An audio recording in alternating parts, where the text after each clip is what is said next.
గొంతు పెంచడం కాదు, నీ మాట విలువ పెంచుకో.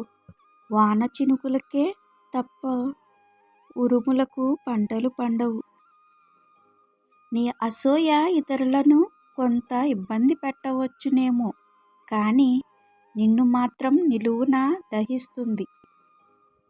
నీ విజయాన్ని అడ్డుకునేది నీలోని ప్రతికూల ఆలోచనలే.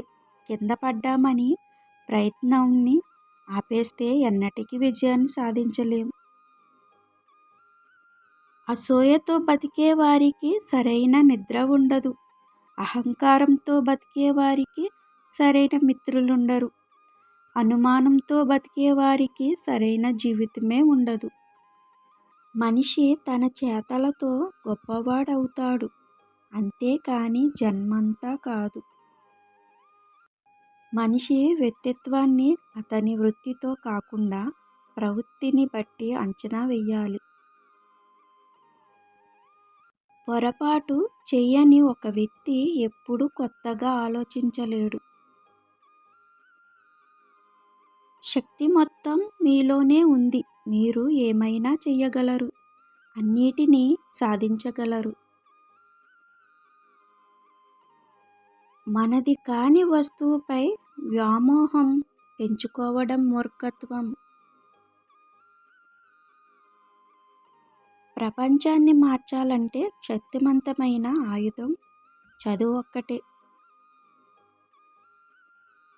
వేలాది వ్యర్థమైన మాటలు వినడం కన్నా శాంతిని, కాంతిని ప్రసాదించే మంచి మాట ఒక్కటి చాలు.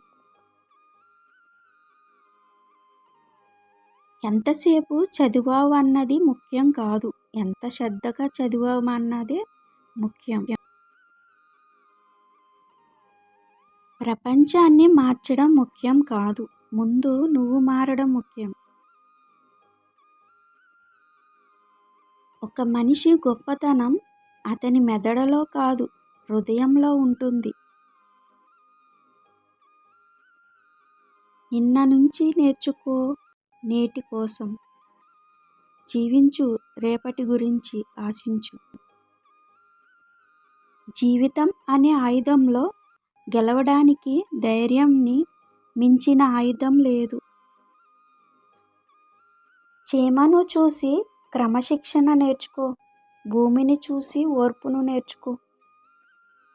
ఆహారం రుచిగా లేదని ఫిర్యాదు చేసే ముందు తినడానికి ఏమీ లేని పేదల గురించి ఆలోచించు. మతములన్నీయు మాసిపోవును, జ్ఞానం ఒక్కటే నిలిచి వెలుగును. మంచి పనులకు పునాది క్రమశిక్షణ. అది పాఠశాలలో ఉపాధ్యాయుల ద్వారా లభిస్తుంది.